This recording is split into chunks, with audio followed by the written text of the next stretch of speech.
right, man, let's talk about the Lions possibly trading the number 6 pick. I think we talked about it before. Keep talking about it, excuse me. It's a hot topic. I mean, shit, what about trading 18 or trading some seconds and some known assets to get back into the first round? So, I mean, just trading in general is interesting. I mean, is trading 6 for a known commodity out, out the realm of possibility? But it's a lot of topics to cover when talking about trading the pick. But they could trade 18. They can move up. They can move down. They could trade the second and some change and move back into the first. It's a lot that they could do, maneuver. They could trade some of these picks for known commodities. I don't know exactly who available other than DeAndre Hopkins. So there's going to be some veteran players cut. It's going to be some willing and dealing. They can move back in the second round and do some things. So I think everything is on the table for them right now. My thing about number 6, you got Tyree Wilson, who got a foot injury, who couldn't do the Texas Tech Pro Day. You got Jalen Carter, who has the issues surrounding him. He got caught speeding again. Was it 89 and 45 miles an hour zone. So when you start to look up there and, you hear people breaking down just, I'm trying to get in the draft rhythm. It's kind of hard, busy, whatever, with life and shit. But the Weatherspoon kid in Illinois is the best corner out there. That's what's being said. Gonzalez is pretty good too, but the Weatherspoon kid is said to be number 1 by a lot of people. Number 2 is Gonzalez. Number 3, I think, is Cam Smith. And number 4, they saying it's Joey Porter, Jr. Dad played for the Steelers. So, but also you got to really consider the fit. And at 6, you say, let's say Bryce Young, CJ Stroud, Will Anderson at 3. That's just the 3, just knocking off the 3. Then I think, after that it gets kind of murky. Let's say the Colts, I don't know. Let's say the Colts take Will Levis at 4. I think they send at 4. Let's say Seahawks say, you know what? We're going to take at 5. We're going to take Anthony Richardson or, whatever as a developmental guy. And then at 6, it's us. So then, at 6 is you have Tyree Wilson. Oh, you got Arizona in there too. So I would say Arizona would be their Will Anderson pick, I would believe. So at 6, you would sit there, Tyree Wilson, foot injury, big guy. I love the talent, but you got a lot of depth at defensive end already. I love the talent, but the foot kind of scared me a little bit. You say you got Jalen Carter. You got the corners there. Weatherspoon would be there. Gonzalez would be there. Porter would be there. Cam Smith, I think, from South Carolina would be there. I love the Murphy kid out of Clemson. I like him a lot. All those guys would be available more than likely. And like I continue to say, man,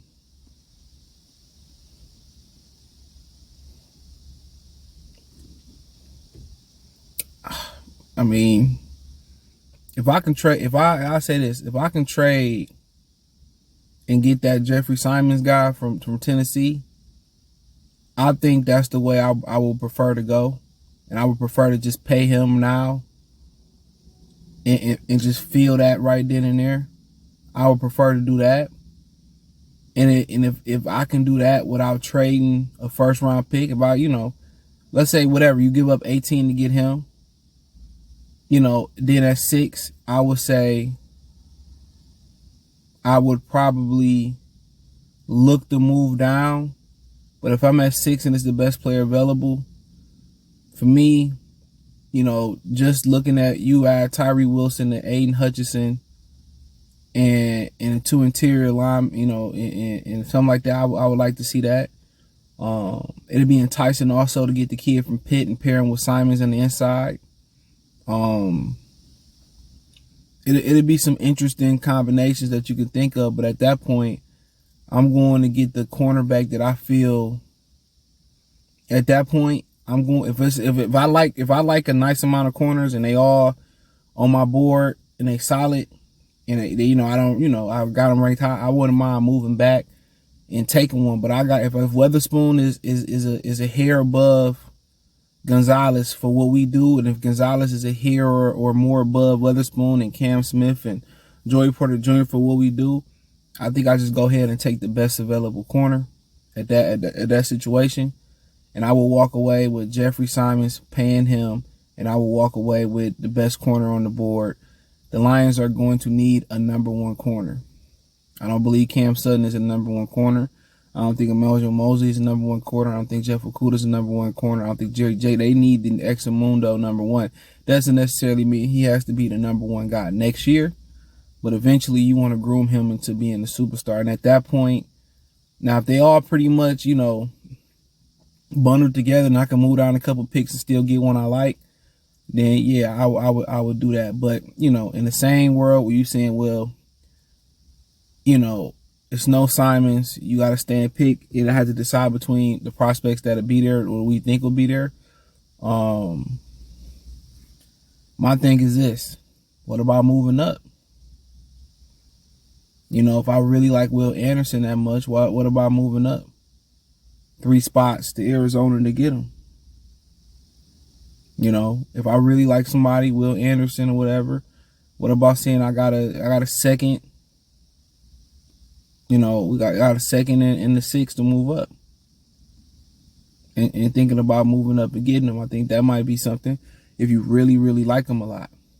So if I can even, that's something to think about. If I can move up with Arizona and get a Will Anderson and pit him with Aiden Hudson on the edge, I mean, you said, well, what's the difference between him and Tyree Wilson? I mean, Anderson is a stud. Tyree Wilson is not as developed as him, but he could do some things that Anderson can't. His natural length, but you're just scared about the foot injury.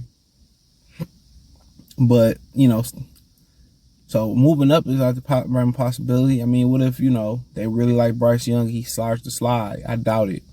So I think, if you're moving up, it's for Will Anderson. If you stand there, they got a decision to make. If they really want to fill a need in interior lineman and they feel like they can't, it's tough. And if you hosting Jalen Carter for a visit, you hosting him for a visit or whatever, and he ain't showing in his visit that he been working out or he in better condition.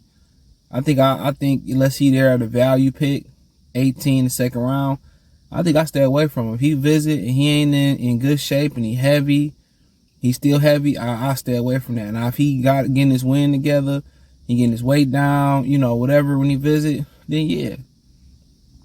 But at the point, it's just so many questions you got to ask about him. And then Tyree Wilson not being able to work out with the foot injury. So in a lot of people's mind, they ain't even up for the number 6 pick. So when you looking at the next batch of guys, or you looking at moving up, or you looking at a next batch of guys, it's either like, okay, do you really like Anthony Richardson? If you do, it's a luxury pick. You still got several picks down the road to make something happen. But I do think with Wilson and Carter, with their issues, man, it's more than likely going to open up the move down or move up for a guy you really like, move down, or stay there and take a corner. You want to roll the dice on Carter because it's a need. But don't rule out them moving up. Don't rule them out moving up for Will Anderson, And don't rule out them moving up with 18. Or moving back a bit. Don't rule it out. Don't rule it out.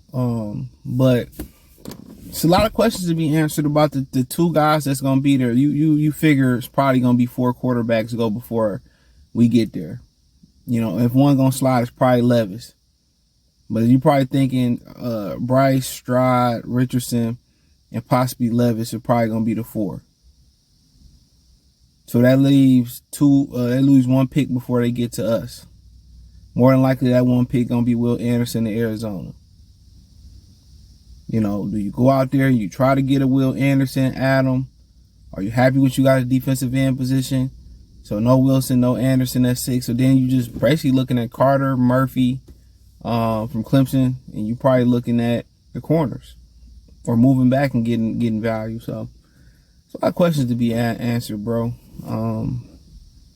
But in the same world, it's really your homework that you're doing on Jalen Carter, and that's going to determine what they're going to do. So if you had to ask me right now today, I think if everything checking out, I don't think Brad Holmes can resist another interior lineman of his caliber. I don't think he can resist it. I think he gonna roll the dice on it. He's took gambles multiple times in 2 drafts. Whether it was moving up to get Jameson Williams, whether it was Josh Pascal coming off cancer, coming off multiple injuries his last year, whether it was Anazorki knowing he had a back injury, so he's took multiple gambles, So it is what it is. Let me know what you girls and guys think. Thumbs up the video, share the video, subscribe to the channel. Next subscribe button is the bell icon button. Hit all notifications, increase your chance to get notifications. We go live or drop video. Financially, you want to support the channel, Cash App, $CJ Good 313, Venmo CJ Good 313, PayPal link in the description. Hit the link tree. Find me on Twitter, Facebook, Instagram, Spotify, Anchor, Cash App, Venmo, PayPal, Apple Podcasts, Google Podcasts, the whole 9. Appreciate the love and support. Let me know what you girls and guys think in the comment section. Check out Detroit Lions Talk playlist for more videos like this. Appreciate the love and support. Let me know what you girls and guys think. Don't forget to check out my main channel right here on YouTube, Goodfella TV, for more sports, music, news, and entertainment. Peace.